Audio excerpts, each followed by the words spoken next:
धर्मपाल खेती बाड़ी करके खुद फसल उगाता था। उसके पास कुछ पशु भी थे, जैसे मुर्गी, सूअर, बकरा और एक बड़ी सी गाय जिसको वो बहुत ज्यादा पसंद करता था। गाय से उसको काफी प्यार था क्योंकि वह हर रोज बहुत सारा दूध देती थी। धर्मपाल की कमाई ज्यादातर गाय के दूध से ही मिलती थी, तो वो चाहता था कि गाय हमेशा स्वस्थ रहे। एक दिन जब धर्मपाल खेत में काम कर रहा था, उसका बेटा रोते हुए उसके पास आया। बापू, बापू, जल्दी आइए। क्या हुआ बेटा? गैया बीमार हो गई शायद, जमीन पर पड़ी है और अजीब आवाजें निकाल रही है, दूध भी नहीं दे रही है। किसान और उसका बेटा तुरंत घर की ओर गए तो देखा कि गैया बहुत कमजोर लग रही थी। जब दूध निकालने की कोशिश की तो दूध भी नहीं निकला। किसान बहुत ही परेशान हो गया। अगर यह दूध नहीं देगी तो मैं क्या करूँगा? बिना दूध के ये तो बेकार है मेरे लिए। हर बार इसके लिए दवाई और देख रेख करने का समय नहीं है मेरे पास। कुछ न कुछ करके इससे छुटकारा ही पाना पड़ेगा। किसान को लगा कि अब गाय ठीक नहीं हो पाएगी, तो उसको खड़ा करके वन की ओर चलाते गया। गाय ने बहुत दूध दिया और अब वह उसके लिए बेकार हो चुकी थी। जंगल के भीतर पहुंचने के बाद किसान ने गाय को खुला छोड़ दिया और वहां से चला गया। बेचारी गैया अकेली और असहाय खड़ी रही।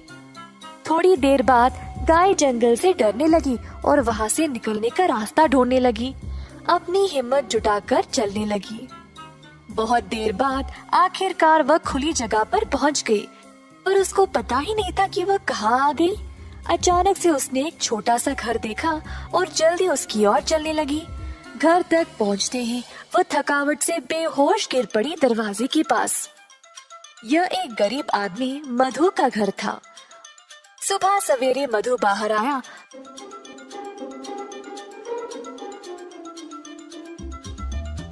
तो उसने गैया को अपने दरवाजे पर देखा।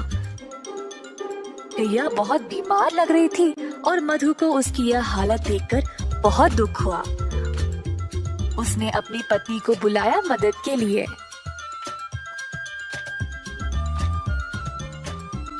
ओ सुनती हो, यह बेचारी गैया बहुत बीमार है, इसका ख्याल रखना पड़ेगा। मेरे पास थोड़ा सा घास और चावल है जो यह खा सकती है। मधु ने जो कुछ थोड़ा सा खाना था वो ले आया और गैया के सिर पर गीला कपड़ा रखा। मधु और उसकी पत्नी ने बहुत दिनों तक गैया का ख्याल रखा और धीरे धीरे गैया की हालत बेहतर होने लगी।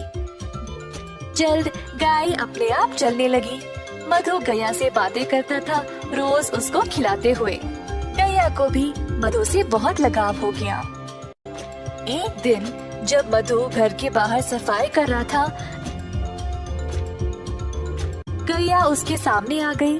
अपना पैर जमीन पर पटका और मजबूती से खड़ी हो गई। पहले मधु को समझ नहीं आया, फिर उसको लगा कि शायद वो दूध देना चाहती है। मधु ने एक मटका लाया और गाय से दूध निकालने लगा। इतना सारा दूध देकर मधु खुशी से झूम उठा। जल्दी वह अपनी पत्नी को दिखाया। देखो क्या हुआ आज, गौ माता ने दूध दिया है। हम इसको बेचकर अच्छा पैसा कमा सकते हैं। ये तो कमाल हो गया जी, प्रभु ने हमारी प्रार्थना सुन ली। ठीक है, आप जल्दी बाजार जाइए और इसको बेचकर पैसे ले आइए। आज रात हम घर पे दावत करेंगे। तो मधु गया बाजार और दूध बेचकर अच्छा पैसा कमाया।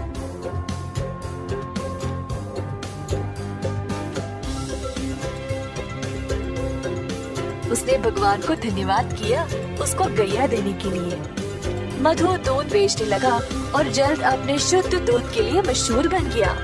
गांव वालों को अब केवल उसी का दूध चाहिए था, जिसके लिए अच्छी रकम भी दिया करते थे।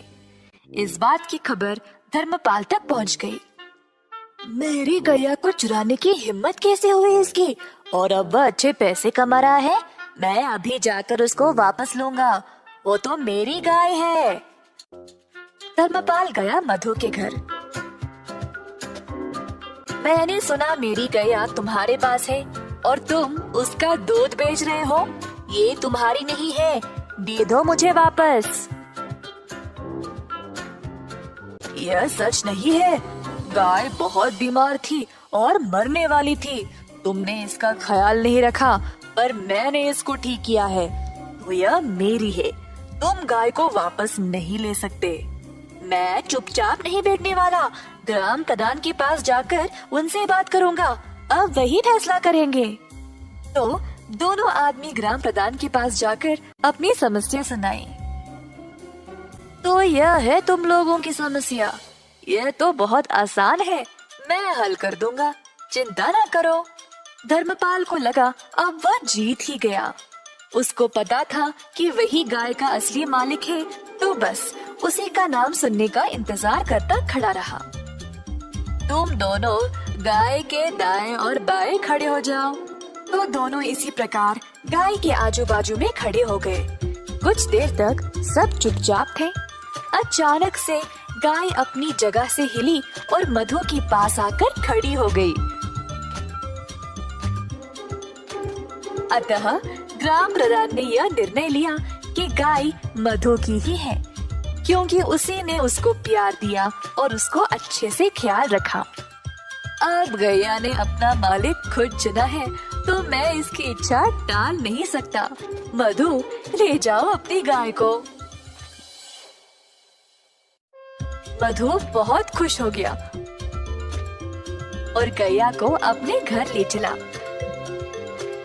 धर्मपाल निराश होकर पछताने लगा कि उसने गैया को पहले जाने ही क्यों दिया था।